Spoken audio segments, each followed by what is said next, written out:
The King archetype represents the pinnacle of mature masculine energy. He is not merely a ruler of people or a holder of power.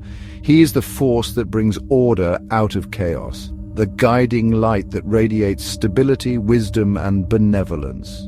He is the axis mundi, the center around which the kingdom revolves. When the king is strong and just, the entire realm flourishes.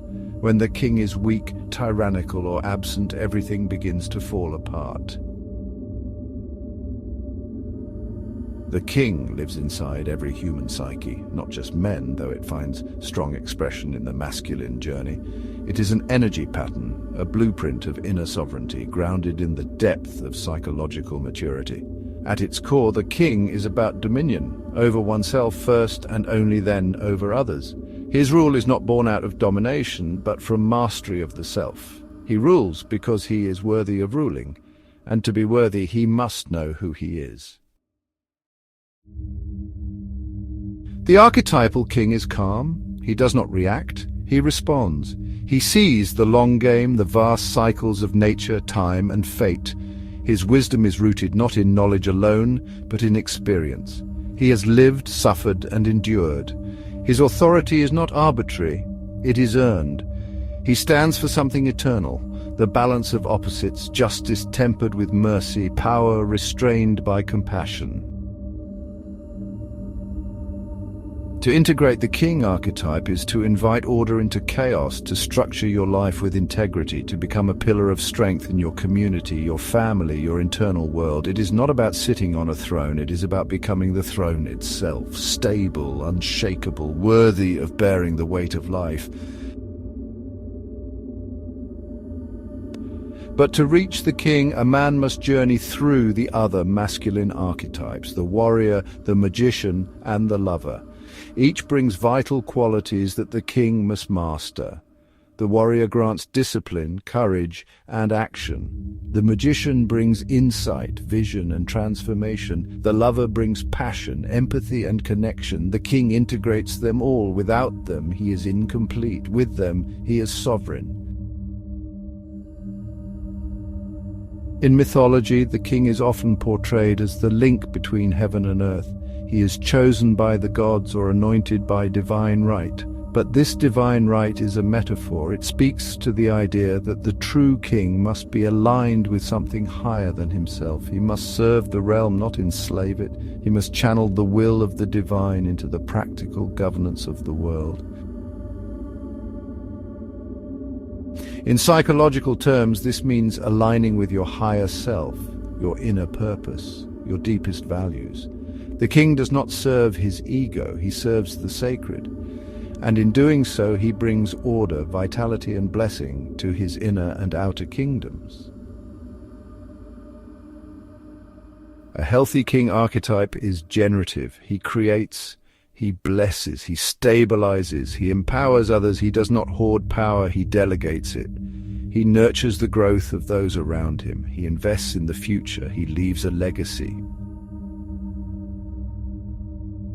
But when the king archetype is wounded or distorted, he falls into shadow forms. The tyrant and the weakling are the two primary shadows. The tyrant clings to power through fear, manipulation, and control. He destroys rather than creates. He demands loyalty but offers no love.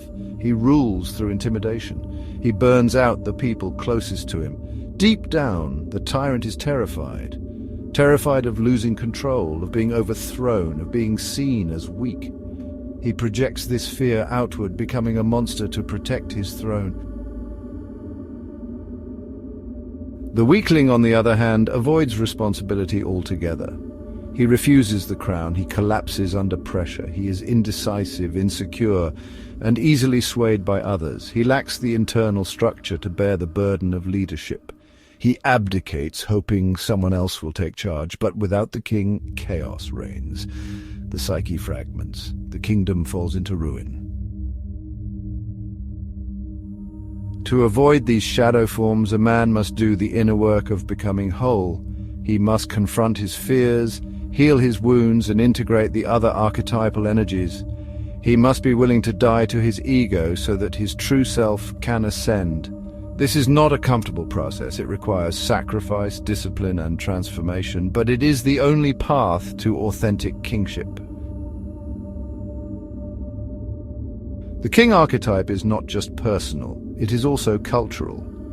Societies rise and fall based on the quality of their kings, the leaders, the elders, the role models who set the tone for the rest.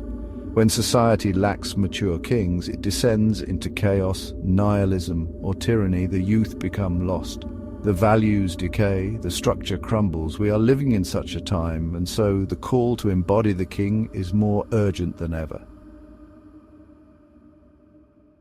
But what does it look like, practically, to live as a king in the modern world? It means taking responsibility for your life, radical responsibility, not just for your actions, but for your thoughts, your emotions, your inner state.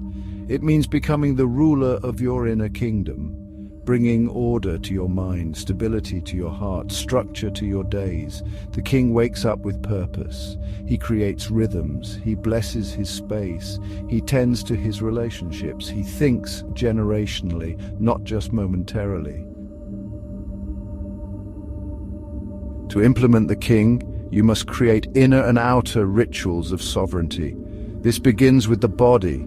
The body is your first kingdom. Is it in order? Are you feeding it well, training it, resting it, treating it as sacred? Next, your mind. Are your thoughts chaotic, anxious, disorganized? The king brings clarity. Practice meditation, journaling, stillness, create mental space. Emotionally, the king is not reactive. He is emotionally literate. He understands his triggers. He doesn't suppress his feelings, but he doesn't let them rule him. He leads his emotions. They do not lead him. Spiritually, the king is connected to a higher principle: God, the universe, the Tao, truth. He bows to something greater. He listens for divine guidance. He leads with a moral compass. Relationally, the king builds. He holds space. He protects, he guides, he does not dominate or control, he lifts others up. He sees the best in people and calls it forth. He is not afraid of strong people, he surrounds himself with them. He seeks wise counsel, but ultimately he makes the decisions. He does not hide from responsibility, he welcomes it. It gives his life meaning.